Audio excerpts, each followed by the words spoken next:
porque tenemos una historia en común de muchos años. Bienvenido a nuestro programa A las 9 con usted.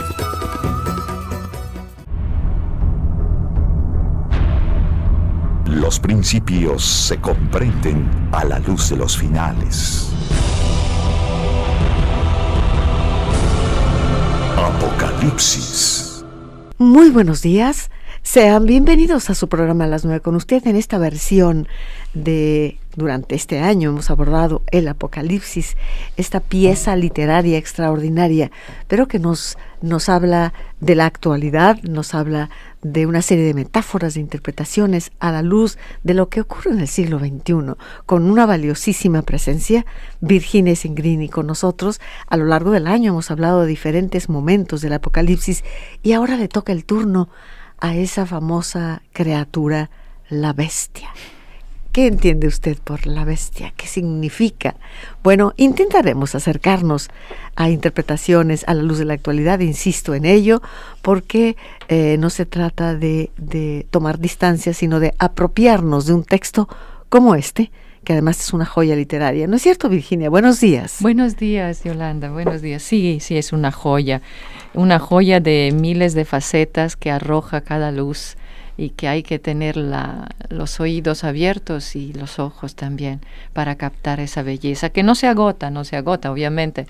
No tenemos la pretensión de decirlo todo, pero la palabra, en este caso, este texto, de verdad se presta a muchísimas aperturas, a muchísimas interpretaciones.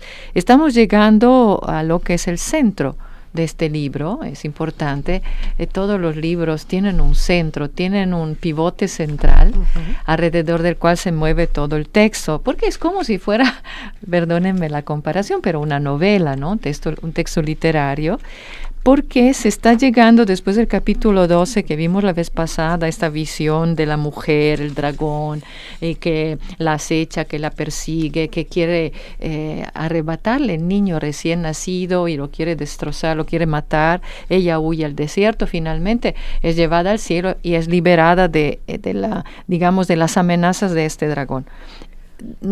¿Cómo estos textos se mueven un poco así, con feedback? Entonces, en el capítulo 12 se dice ya cómo termina. ¿Sí? Es decir, el dragón no vence. Pero en el capítulo 13, en el capítulo 14, sobre todo el 13, se dice que en realidad la guerra fue muy dura. Sí. Todas las estrategias que pone en acto este famoso dragón, que es un poco el mal de este sistema corrupto, el sistema que se va como cuajando a lo largo de la historia en estructuras de mal, en estructuras opresoras, en realidad nos muestra cuáles son los estragos que hace y cuál es sobre todo su estrategia. Antes de entrar de lleno en el capítulo 13 que nos presenta esa bestia, me gustaría retomar algunos aspectos porque fue especialmente interesante el capítulo 12 con la visión de la mujer y el dragón. Es la mujer la que vence al dragón, es la mujer la fuerza finalmente que está ahí para provocar la alquimia del cambio, vamos. Y bueno, esto es una característica del siglo XXI. Si alguien puede salvar el mundo, yo diría que una mujer que bueno, de la mano, ya sabemos pues que no se trata de descalificar un género ni otro, pero sí me parece que la mujer ha tomado la fuerza y la iniciativa para participar del cambio de una manera decisiva. Sí, y creo que es algo extraordinario que en un texto bíblico, sí, exactamente, y debemos decirlo así con toda honestidad, escrito al 100% por varones. Sí, entonces sí. No tenemos noción de que alguna mujer, puede ser en algún salmo que haya intervenido, pero no tenemos noción de que haya un escrito que haya salido de la mano, del puño y letra de una mujer. Entonces, en un contexto prevalentemente masculino, la figura que hace de contraste es una figura débil, pero lo digo entre comillas. Es la figura, porque está dando a luz, además está engendrando vida. Es la máxima expresión de una mujer, es su estado en donde funciona a plenitud en aras de una creación, ¿no? Pero ahí está el contraste, y en todo el Apocalipsis se verá este contraste, con muchas figuras, donde finalmente quien vence, quien tiene las armas que pueden derrotar a estos sistemas corruptos, a los sistemas pervertidos, opresores, ¿sí?, injustos, es precisamente la fuerza que viene de los pobres, de la debilidad. ¿Sí? Porque el que está del lado del poder nunca se hará la guerra a sí mismo.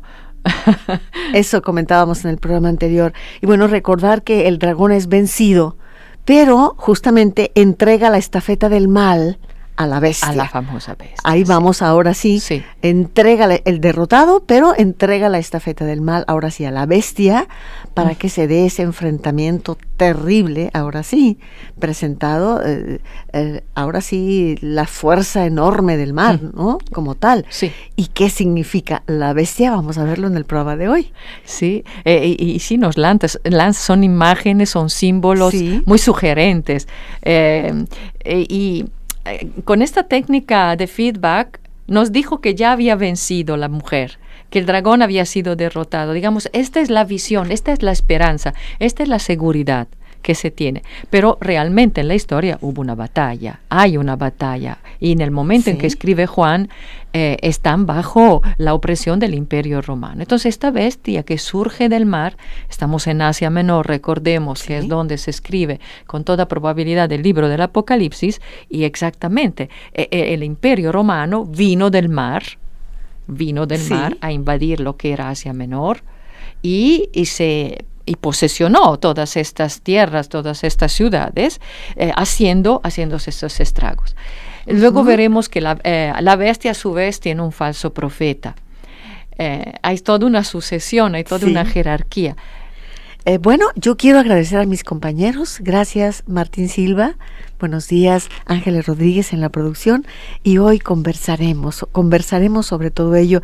Además, yo voy a hacer un poco de énfasis en la parte literaria que me parece bellísima. Las imágenes que convoca, fíjate. Empezamos, ¿quieres que le demos lectura al principio? Dice así: yo estaba de pie sobre la arena del mar.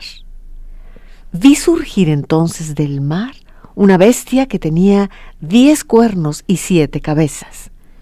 Llevaba en sus cuernos 10 diademas y en sus cabezas títulos blasfemos. Esta bestia se parecía a un leopardo, pero tenía patas como de oso y fauces como de león. El dragón le entregó su poder y su trono y le concedió su gran poderío. Así son las primeras líneas del capítulo 13, en donde nos presenta, pues esto que suena a una mitología, además bellísima, ¿no? Desde el punto de vista literario, pero tremendamente amenazante, apropiada a la luz de la actualidad. ¿Quién es esa bestia? Y esas 7 cabezas, y esos títulos absurdos y blasfemos con los que se les da jerarquía y se les rinde pleitesía a figuras del mundo, ¿no? Exactamente. En sí el texto se inspira mucho en el profeta Daniel, en esta famosa visión que tiene en el destierro de este monstruo con cabezas, son infinidad de cabezas, que parece león, parece leopardo, parece oso. Es decir, es un conjunto. Todas estas imágenes dice que primero está muy organizado. Sí. Entonces tiene cabezas, tiene diademas, y luego es un conjunto, un concentrado de violencia. Son todos animales agresivos, son todos animales destructores estos. Y en la visión del profeta Daniel, en realidad, esta gran estatua que pareciera indestructible, al final veremos que tiene los pies de barro y basta una piedrita que le caiga exactamente en los pies, todo se derrumba. Pero aquí todavía no lo tiene, pero Juan es muy capaz a la hora de describir la fuerza. Sí. Lo han identificado, obviamente. Lo han empoderado a la bestia, está empoderada la bestia, y se postran ante ella. Y hay una parte en ese mismo párrafo que me pareció muy, muy clara. ¿Quién puede luchar contra ella?, se pregunta. ¿Quién puede luchar contra ella? Le dieron, atención, una boca que profería grandezas y blasfemias, y le concedieron además poder de actuar durante 42 meses. Ella abrió su boca para blasfemar contra Dios, contra su nombre, contra el de su morada y el de los que moran en el cielo. O sea, tenía fuerza en la palabra ¿Qué significa esto, Virginia? Sí, ante todo que el poder tiene sus sucesores. Sí. Uno le pasa el poder a otro, no hay democracia. Perdonen que lo diga así, el poder se autoconserva solo, sí. Y lo va dando a quien tiene las posibilidades de perpetuar la misma lógica. Perpetuar y no sacar a la luz los errores del anterior, en una especie de acuerdo que se va perpetuando. Tú no dices, yo no digo y seguimos. Sí. Exactamente. Ajá. Y aquí lo que subraya Juan es que el primer poder que tiene es proferir maldiciones, porque blasfemias son estas. Y hace un discurso también teológico contra Dios, Entonces, el poder es capaz de teología, por así decirlo, ¿no? Entonces, el uso de la palabra en función de la mentira, en función de la injusticia, en función de la muerte, porque veremos que da muerte después a quienes no entran en su lógica, que inclusive serán excluidos de vender y de comprar. Ya esto nos introduce en el mundo de la economía, porque finalmente lo que hay detrás de esta gran máquina perfecta es el dinero. Y el poder. Entonces, ¿queda claro esta parte? La bestia propone la lógica del poder y del dinero. Queda clarísimo esta parte y vamos a ir a un corte, Virginia, para regresar después a seguir analizando estas figuras, estas metáforas que ofrece el Apocalipsis como un libro literario maravilloso que nos habla de la actualidad en pleno siglo XXI. Vamos en un momento al corte. 3030-5326 y 3030-5328. A las 9 con usted. Regresamos. A las 9 con usted. Continuamos. Así es, continuamos conversando esta mañana con Virginia Isingrini a propósito del Apocalipsis, ese tema que abordamos a lo largo de todo este año, que hemos estado abordando, y el programa anterior, Visión de la Mujer y el Dragón. Ahora el dragón ha muerto, vencido, pero entrega su estafeta al mal, a la bestia, en esta lógica de poder y dinero. Esa es la interpretación, la bestia que está ahí, pero no está sola, está rodeada de seres que le rinden pleitesía y que manejan su propaganda, digámoslo así, si me lo permites, Virginia. ¿Qué dirías al respecto? El cuarto poder. Sí, exactamente. ¿Quién no recuerda esta película, ¿no? En el fondo, la fuerza de la opinión, la fuerza que puede tener la manipulación de la opinión para crear una manera de ver las cosas distorsionadas. Que impide ver la verdad, que impide ver las cosas como son, al punto que quien te oprime resulta ser libertador, resulta ser tu protector. Entonces, cualquier dictadura, digo dictadura para decir una exageración, se sustenta sobre una buena propaganda. Una buena propaganda, adoctrinamiento, himnos, símbolos, vestimentas. Es el lavado del cerebro, donde el sujeto renuncia a su derecho a pensar, a su subjetividad entonces, y se transforma en objeto, en adorador de la bestia, en adorador también del falso profeta, porque es otra figura, digamos, es la mano pública, el falso profeta de este poder, es los mass media, sería todo el aspecto de los social networks, de toda la información, inclusive es capaz de hacer cosas prodigiosas, signos muy atractivos, ante los cuales la gente se queda maravillada y dispuesta a vender su capacidad de pensar. Qué bien, me parece que es importante detenernos aquí, Virginia, porque, bueno, ya sabemos que siempre se ha interpretado el Apocalipsis, desde siempre, pero a la luz del siglo XXI, donde la informática toma tal fuerza, la lectura es impresionantemente actual, me refiero a propia, ¿no? Lo que significa todos los medios de comunicación en un momento dado, que pueden ser puestos al servicio del poder. Sí. Entonces, el Apocalipsis es un libro muy realista. No niega que debe existir un poder. Y de hecho dice, te ha sido dado un poder. Y en la lógica del Apocalipsis la fuente del poder es Dios. Dios permite, por así decirlo, pero en fin, también la existencia humana exige que exista un poder, alguien que dirige a una autoridad, por así decirlo. Es lógico que esto exista. El problema no es que exista una autoridad. No estamos ante un libro anárquico que dice cada quien haga lo que les da la gana. No. Dice, orden. Dice, la autoridad debe estar al servicio de la verdad, debe estar al servicio del bien de la gente, debe estar al servicio, y yo lo repito, de la verdad, porque este capítulo maneja mucho la desinformación o la información, la palabra utilizada para encubrir lo que sucede, para encubrir la verdad, digamos, de los hechos. Entonces, ante una información distorsionada, obviamente nosotros sacamos conclusiones congruentes con la información que se nos da. Y lo vemos todos los días en todos los ámbitos, de verdad, no solo en el ámbito social, lo podemos ver en el ámbito religioso, en el ámbito familiar, en el ámbito de la educación. Qué difícil es llegar a conocer qué pasó realmente. ¿Qué pasó realmente? Entonces viene toda una máquina informativa a su servicio de quien le paga mejor y para sustentarse. Es decir, que la bestia y sus tentáculos están ahí. Y de pronto se le causa alguna herida, pero se cura sola, en esa lógica del poder, ¿no es cierto? Sí. Lo dice el texto. Sí, bastaría pensar, y lo hemos ya citado, bien, es un ejemplo del pasado y más vale, ¿no?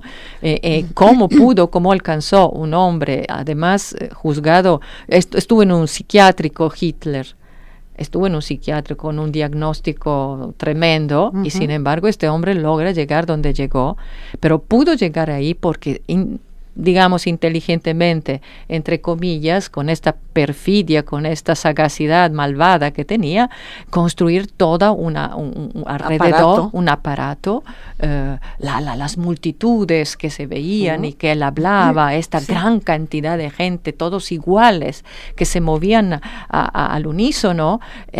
Detrás de esto estaba Goebbels, el gran Goebbels, que fue el ideólogo, digamos, la cara social, que por un cierto tiempo, obviamente, porque después esto se fue desmoronando, que permitió que este hombre loco dominara casi toda Europa e hiciera lo que hizo.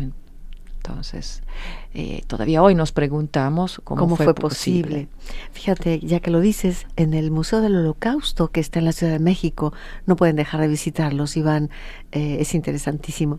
Y bueno, terminas de ver aquellos horrores a lo largo de todo el museo, y la última frase, a la salida, dice, y todo esto fue posible porque el resto del mundo guardó silencio, o porque así lo permitieron el mundo. Y es cuando viene esta pregunta: ¿cómo es posible que entremos a enajenarnos tanto que ya no podamos diferenciar el bien del mal?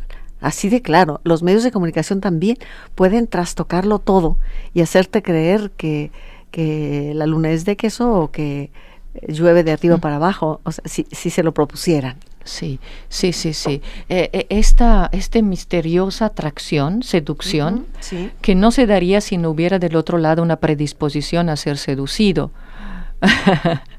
Obviamente, ¿no? Porque si una persona conserva la capacidad, el derecho de pensar, el derecho de criticar, y cualquier autoridad debe dar la posibilidad de la disensión, de la desobediencia, porque si no, no sería una verdadera autoridad, y esto lo digo en todos los sentidos.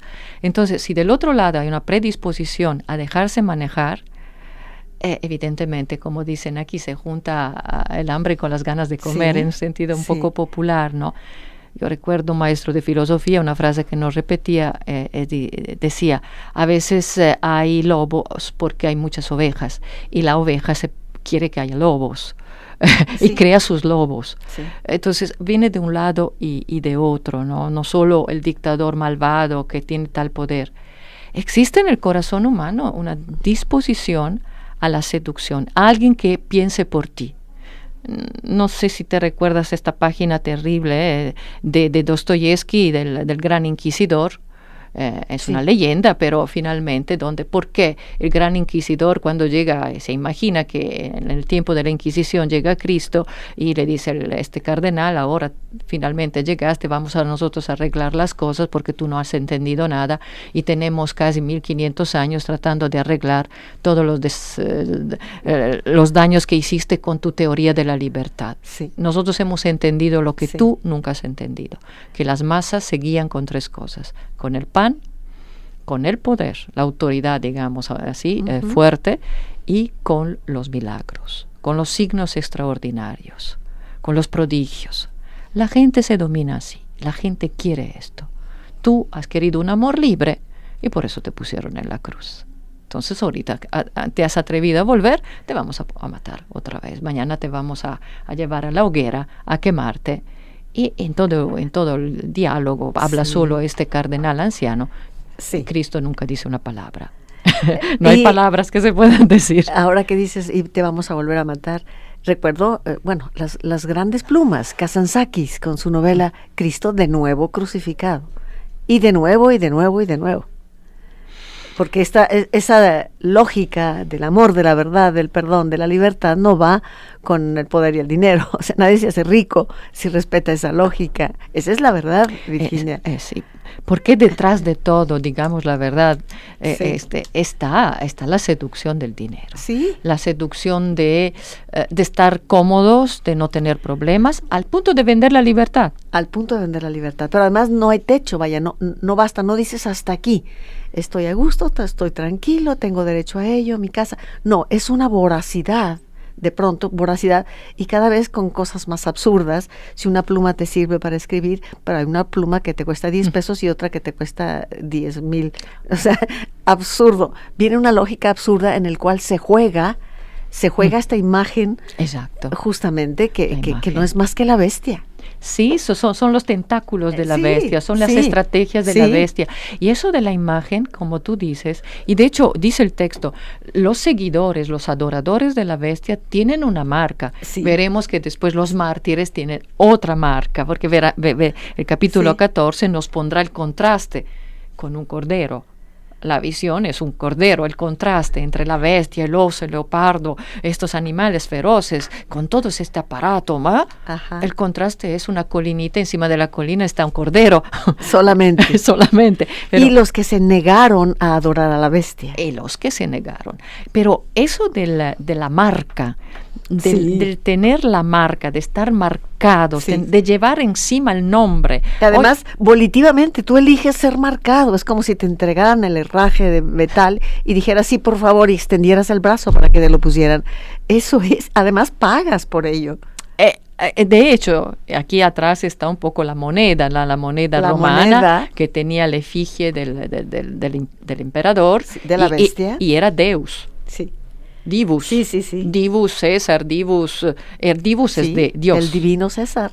Y se le rendía, de hecho Roma también era la diosa Roma, y los digamos, los que estaban al servicio del emperador adoraban al emperador. La adoración.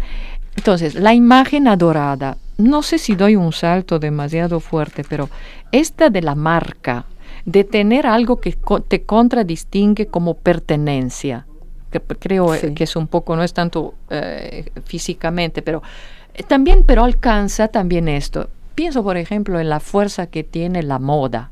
Uh-huh. La moda, la manera de vestir, los carros que se compran, todo lo que es necesario para vivir. Y la constante actualización del producto. No importa que tengas lo anterior y funcionen. No, es que ya salió lo siguiente, y estar siempre actualizado. Yo puedo pagar lo actual. Y el objeto que es adorado, que finalmente te transforma a ti en objeto. Claro. Pienso en un iPhone, por ejemplo, tanto para decir un símbolo de muchos símbolos. Entonces, exhibir una marca, exhibir un logo, exhibir una manzana mordida, en lugar de un celular patito, que tiene miles de funciones, que tiene miles de posibilidades y que se va transformando bajo tus ojos día con día, porque esto es el marketing. Estar atento a lo que el consumidor quiere para transformarle el producto bajo los ojos para que él se sienta reflejado en el producto. Te distingue, te da la identidad. Sí, fíjate nada más. Nos da la identidad. Identidad que es universal, es decir, si una persona está aquí en México y tiene lo más actual de esta marca, igual si vive en África y lo puede comprar, pues es parte de ese grupo adorador de determinado tipo de nombre, de bestia, que te da identidad. Tú eres de los que sí puede comprar esto. Y si compras esto, tú eres esto. Sí. Esta es la cosa terrible. Sí. Vales tanto como lo más valioso. Sí, exhibir, y ha sido una constante de estos últimos años, exhibir el nombre de la prenda, el nombre del zapato, el nombre del carro, lo que sea. Ahorita estamos poniendo letreros por doquier y se juega también ahí el color, la forma de este logo que se va transformando, donde tú te sientes casi el dueño, que bajo sus manos va creando estos objetos que se te hacen, se nos figura que son eternos y que nos dan la inmortalidad. Ahí están los famosos títulos, la palabra blasfema, todo lo que es un escenario para que tú camines por el mundo en la idea de que todo está bien, de que si tú estás bien, lo que le llamaría Fromm el narcisismo maligno. Si yo estoy bien, todo el mundo está bien y a mí no me importa si se quema la casa del vecino, mientras la mía no esté en problemas, ¿no? Generando y aquí cerca de nosotros, no hablo de otros lugares, generando un clima de violencia, un clima de discordia, un clima en el que hemos dejado de protegernos unos a otros. Sí, pero fíjate la función y el peso que tuvieron estos instrumentos de la tecnología. Y de hecho el Apocalipsis lo dice, hacen prodigios, le ha concedido a esta bestia obrar al servicio con estos signos prodigiosos, porque evidentemente la técnica hoy, la tecnología, tiene una capacidad extraordinaria de crear objetos y dicen que es el nuevo Dios. Finalmente, ni la política tiene tanto poder como lo tiene la tecnología. Y lo dicen, detrás detrás del mundo, ¿quién está llevando? Son poquísimos familias, grupos financieros, poquísimos, que manejan todos los campos, especialmente el cuarto poder. Y el cuarto poder está a servicio también de todo lo que es el mercado, de todos son los objetos que se venden, y eso es preocupante. Fíjate, Virginia, ya que lo estamos mencionando así con esa claridad, se gastan millones y millones y millones de dólares, vamos a decirlo así, porque es la moneda que es representativa de esa mercadotecnia, que finalmente en investigar y sacar el nuevo producto, los inventos, investigaciones, y con toda la inteligencia el hombre no ha podido encontrar la cura del cáncer, por ejemplo, no ha podido solucionar el problema del hambre en ciertos lugares, o sea, y tú sabes que con eso se solucionaría y viviríamos en un paraíso, si se me permite lo hiperbólico de la figura, pero donde nadie tenga hambre, donde todo el mundo tenga derecho a lo elemental para vivir en armonía junto con el otro. Suena a utopía, pero finalmente estaríamos construyendo un cielo aquí, ahora. Pero tú lo dijiste, narcisismo. Narcisismo viene de la palabra narcosis.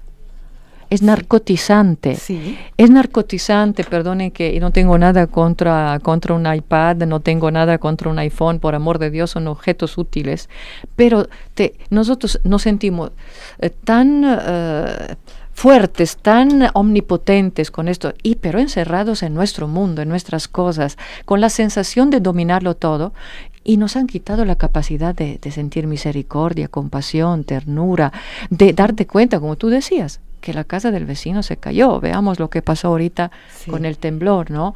Narcosis, te aturde al punto de que no somos ya dueños de nosotros mismos. Es una especie de anestesia. Todo lo que te ofrecen los medios y te ofrece la mercadotecnia y la publicidad y la propaganda para que tú evadas el momento y digas, bueno, yo enciendo mi televisión y todo. Sí, me pongo mis audífonos y ya me pongo y me aíslo del mundo. Anestesia del alma, anestesia para no mirar, o para que si miras no te afecte. Sí, la fatiga, y se ve el esfuerzo tremendo. Trabajando yo en campo juvenil, a veces hablando con un joven, mírame, ¿Qué te pasa? ¿Cómo te sientes? Falta hasta las palabras.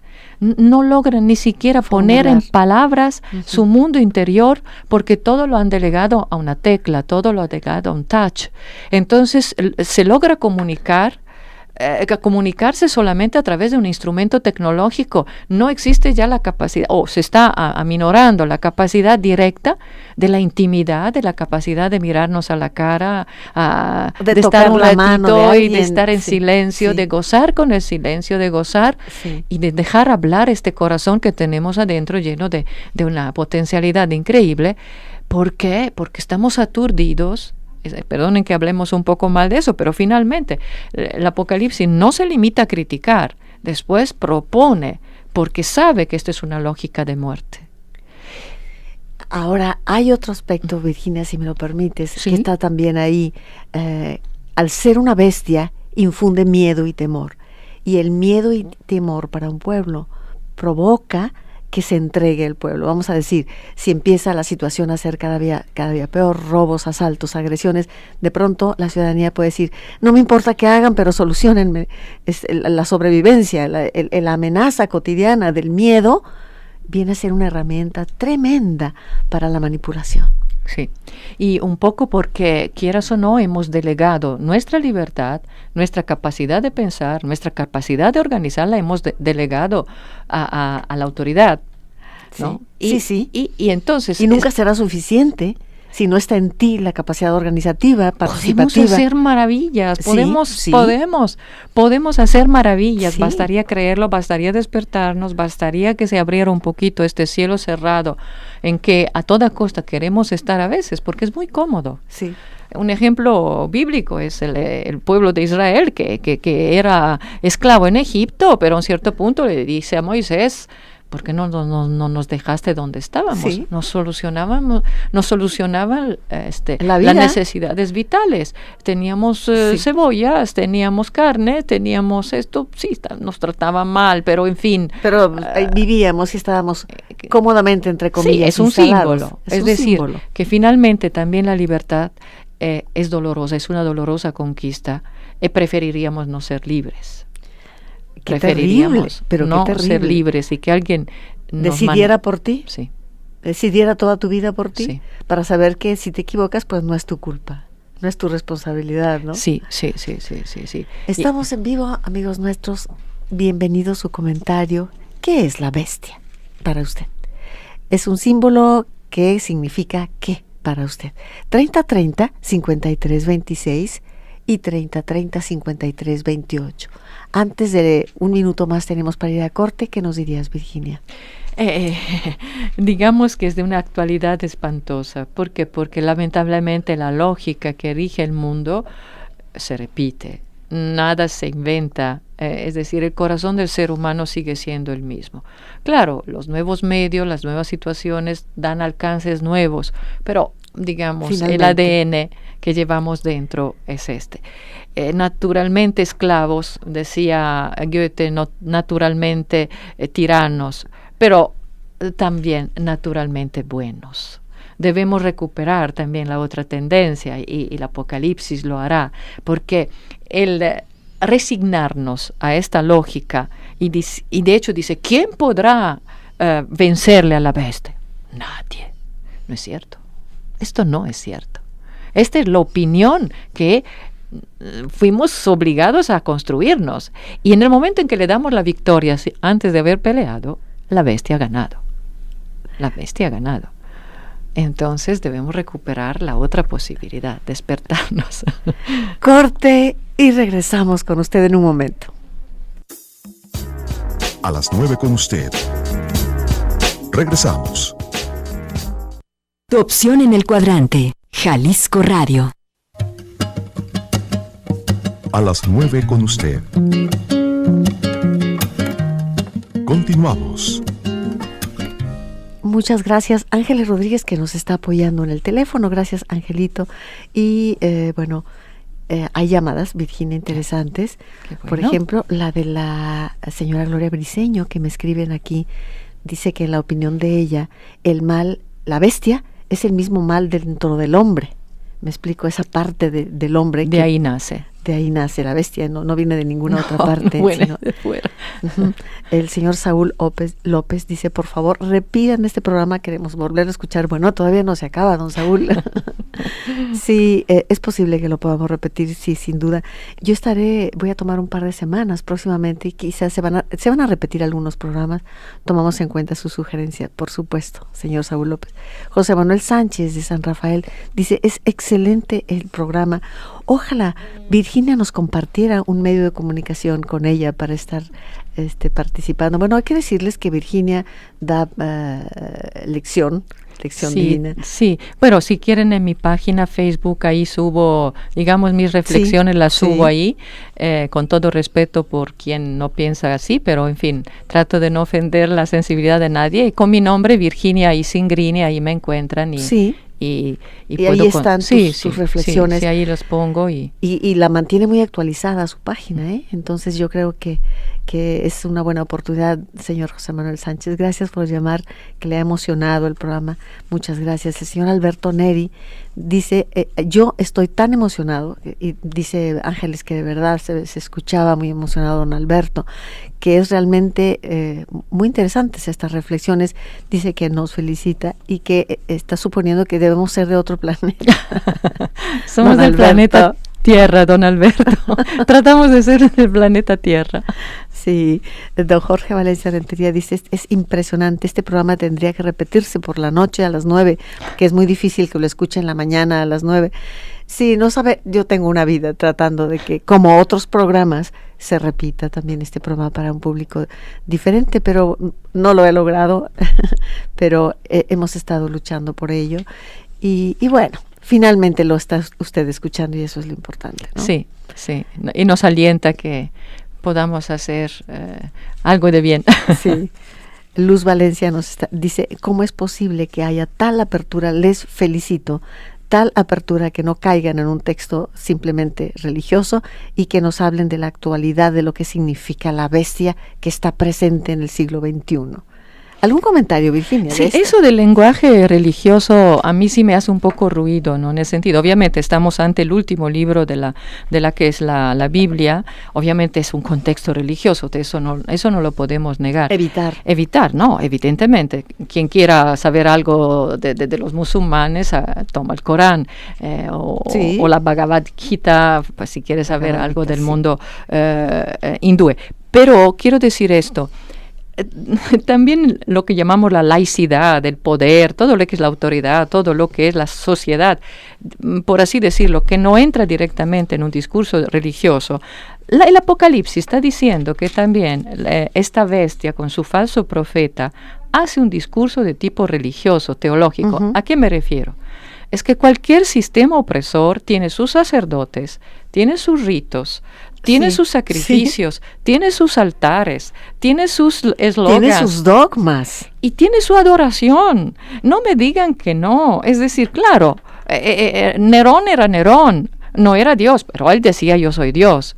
Exigía la misma adoración que exigía un Dios y que era hasta peor. Porque después era el contraste que presenta Juan. Dice, ¿quién vence esta lógica luciferina? ¿Quién la puede vencer? Y nosotros veremos el capítulo 14, este breve texto, estos 5 versículos, que son una maravilla, te asombra. Es como si nosotros estuviéramos viendo una película, qué sé yo, dime un autor, dime algún director del macabro de hoy, yo me quedé con Hitchcock, pero en fin, y de repente, después de toda esta visión aterradora, ve un cordero encima de una colina. Allá teníamos un oso, un leopardo, todo este aparato tremendo destructor con toda su propaganda, con todos sus lacayos, y el contraste es con un cordero. Ahora, sí, está ahí el cordero, pero no podemos perder de vista, Virginia, ahora voy a hacer yo aquí un poco la preocupación. Sí, el cordero es la paz y está ahí, pero el cordero también es vulnerable, terriblemente vulnerable. ¿Cómo puede oponerse un cordero finalmente a una bestia con todos su fauna y con todos sus rituales y sus dogmas y sus mitos y sus estrategias de propaganda. Entonces, bueno, primero lo que quise dejar en claro que también la laicidad es religiosa de alguna manera, también, en el sentido más amplio. ¿Por qué? Porque impone una cierta manera de ver, impone y no te sales de ahí la marca. Y si no entras en esto, no vas a tener la marca. Es decir, tú no vas a acceder a esto, tú no vas no es gratuita esa no. militancia en el poder y el dinero. Por Dios, te lo cobran. Bastaría mirarnos alrededor, abrir la tele para ver ciertos poderes que todavía existen, ciertos gobiernos todavía autoritarios para ver qué sucede. No hay una mosca que vuela sin el permiso del dictador, ¿no? Entonces, no sé cómo lo quieran llamar ustedes esto. La pregunta que atraviesa toda la historia de la humanidad es cómo hacer frente, cómo derrotar el mal, esta lógica de injusticia que está dentro del corazón. Luego el corazón humano lo expresa a través de estas organizaciones sociales y es lo que nosotros llamamos después el mal social. ¿Por qué? Porque esto se fragua en estructuras, se fragua en sistemas que ya rebasan al simple individuo. Ahora, ¿de dónde nos agarramos? ¿Qué propuesta? Y la propuesta, y en esto debemos ser fieles al texto, es el animal más pacífico y más vulnerable que puede existir es el cordero. El cordero es el cachorro, digamos, es el recién nacido. Entonces, ¿dónde está la fragilidad? No tiene cuernos, no tiene ninguna arma destructora. Es el animal no violento, por definición, ¿no? Ahora aquí la pregunta es, la no violencia, entonces la lógica de la hipomoné, dice, de los mártires que fueron capaces de la paciencia, de resistir. Entonces no estamos ante la pasividad, ante la aceptación, así. No, absolutamente. No hay nada más desestructurador que la no violencia. Pregúntele a Gandhi, por ejemplo. ¿Cuánta gente? Si nosotros vamos a ver, si cambiáramos ahorita la mirada y fuéramos a ver la historia de la humanidad, veremos que los grandes personajes que han salvado a la humanidad han sido los que más la han contradecido. Contradicho, sí. Sí, perdón, contradicho, sí. Los que han ido en contra de la lógica dominante. Sí. Uno entre muchos, puedo decir tanto, un Francisco de Asís, ¿no? O una Teresa de Calcuta. Sí. Sí, finalmente, esos personajes pero la humanidad va dejando episodios violentos, irresueltos incluso, episodios sangre una y otra vez, y uno dice, ¿hasta cuándo? ¿Hasta cuándo? Y de pronto esa actitud de paz puede resultar ingenua para algunos, pero es la espera, la paciencia de decir, esto tendrá que llegar a resolverse, ¿no? Sí, y es la pregunta que se plantea el Apocalipsis y la resuelve en los últimos 2 capítulos en sí, cuando nos dice tenemos que mirar a una meta. La historia no es una carrera ciega hacia la nada, hacia el precipicio. Esta es la visión del Apocalipsis, podemos no estar de acuerdo, pero hacia qué va el mundo, hacia qué va la historia. Habrá un momento redentor, hasta Adorno, que es un filósofo marxista, un filósofo no creyente, laico, llega a postular, a decir que la resurrección final, el momento final de la historia, así como lo plantea la visión judío-cristiana, es la gran justicia final que devuelve la vida a todos los oprimidos. Sí. Claro, uno dice, ¿por qué no me la dio aquí? Aquí estamos. Yo me pregunto, Yolanda, ¿no existen pequeños paraísos y no podemos nosotros dar comienzo con nuestras actitudes críticas, constructoras, pacíficas, pero inteligentes, dar comienzo a pequeños paraísos? Yo creo que esta posibilidad es maravillosa y sentir que la vas construyendo en tu pequeño entorno es eso, pequeños paraísos que tendrán que hacer eco y que se van también amplificando, ¿no? Que se van, sus ondas van concéntricas, van alcanzando mayores niveles. Sí tenemos esa posibilidad de los seres humanos. Sí. Insistía tanto ayer, comentábamos con los compañeros, habrá quien te diga, yo no vengo aquí a hacer amigos, no me interesa más que el trabajo. Habrá quienes digamos, yo sí vengo a ser amigos, yo no podría trabajar si no estuviera entre amigos, vamos. Sí, si no podemos vivir sin ellos. Pero aquí está el gran misterio de verdad abismal de la libertad humana. ¿Para qué la queremos usar? Sí. Estamos siempre al borde del abismo. De un lado está el abismo del mal, pero de lado está el abismo del bien. A mí, digo la verdad, yo me quedé impresionada, no pude ver mucho de la tele porque no soy una gran adoradora de la tele y tiempo no tengo, pero cuando vi esta gente que con las manos quitaba los escombros, se regaron por toda la ciudad, donde quiera, así como estaban, con las manos desnudas, sacando escombros, y con todo el aparato publicitario que estaba alrededor, y con todo lo demás que conocemos muy bien.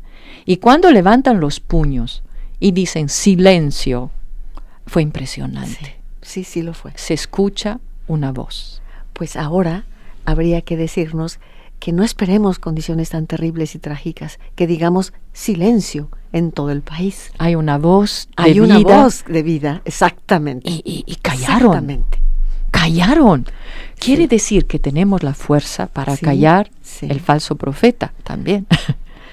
Exactamente. Imelda Larios dice saludos, Virginia. Ay, Yolanda. Imelda, qué bueno. La reflexión Saludar. es muy buena, que es bueno que la compartan. Para mí, dice, la bestia es engaño y opresión. Aida Guerra, les felicito, por favor repitan el programa, ¿cuándo lo pueden repetir? Les informaremos, Aida, con gusto. Tanto en la página de Virginia como la de su servidora, ahí vamos a poner el link y vamos a intentar subirlo también el programa. Sí, esto sería bueno. Yo he luchado tanto también porque se suban sistemáticamente los programas. Rafael Castro, he aprendido muchísimo. La idea de la seducción nos está subrayando, le pareció interesante.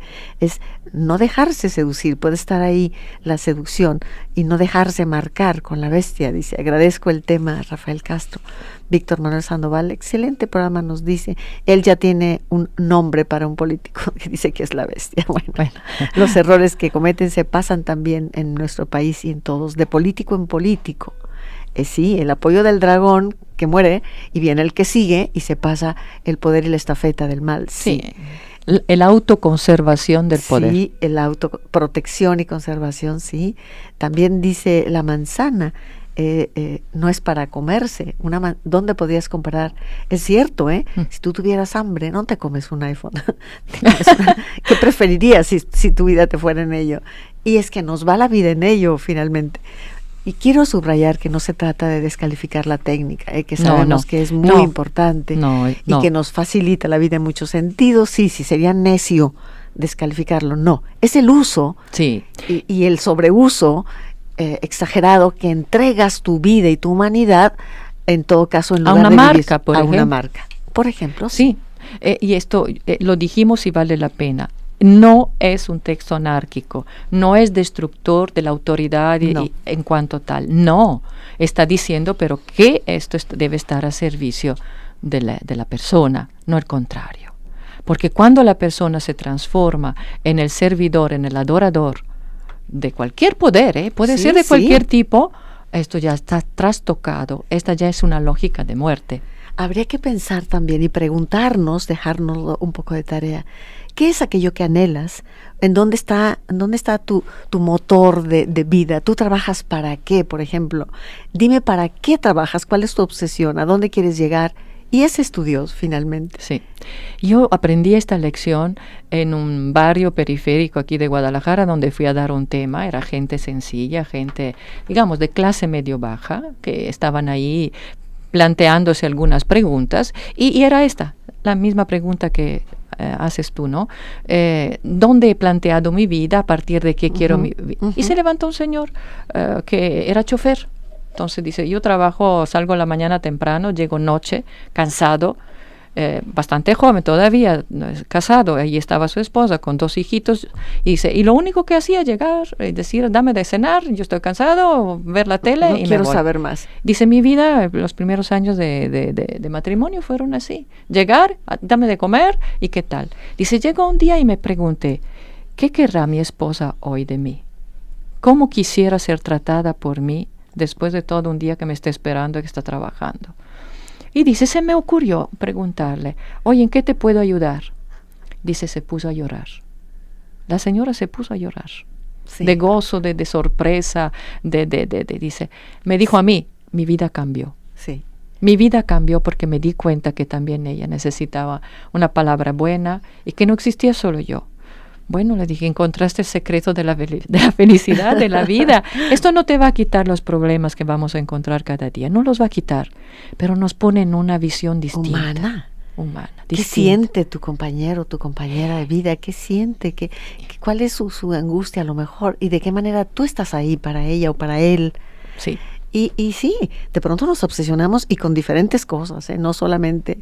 Y a eso yo les llamo pequeños paraísos. Sí, porque no se pierde, no se puede perder esta perla de amor, no se pierde. No. Puede venir el mal más terrible, y si nosotros nos quedamos asidos a esa perla y no la dejamos ir, somos los seguidores del Cordero. Que además esa perla es tuya. Vaya, no depende de quién te la dé o no te la dé, y si la encuentras o no la encuentras. No, es tuya, es tu mar en donde y está. Es lo que sostiene la tierra. Finalmente. Invisiblemente. Llegamos al final del programa de hoy. De verdad confío en que haya usted encontrado algo de interés, idealmente algo de inspirador, y que mueva un poco nuestra abulia a veces cotidiana, y que seamos capaces, y yo me quedo también haciendo eco del comentario de Virginia, que seamos capaces de construir pequeños paraísos. Ahí están, al alcance de nuestra posibilidad de construirlos, ¿no? Y de contagiarlo también en tu entorno. Hay un dicho oriental que dice que una sola gota de agua contiene el sabor de miles de ríos. Sí. Entonces, una sola gota de bien contiene el sabor de todo el bien de la historia. Me trae otras llamadas, como 15 más, pero es el momento, ¿verdad, Martín? Que ya no puedo extender. Gracias, Martín. Bueno, muchas gracias a todas las personas que siguen llamando, y agradezco que le dé sentido a nuestro trabajo. Esperamos compartir esa gota de bien. Gracias, es todo por hoy. Hasta mañana a las 9 con usted. Por tu compañía hoy en nuestro programa A las 9 con usted. Gracias.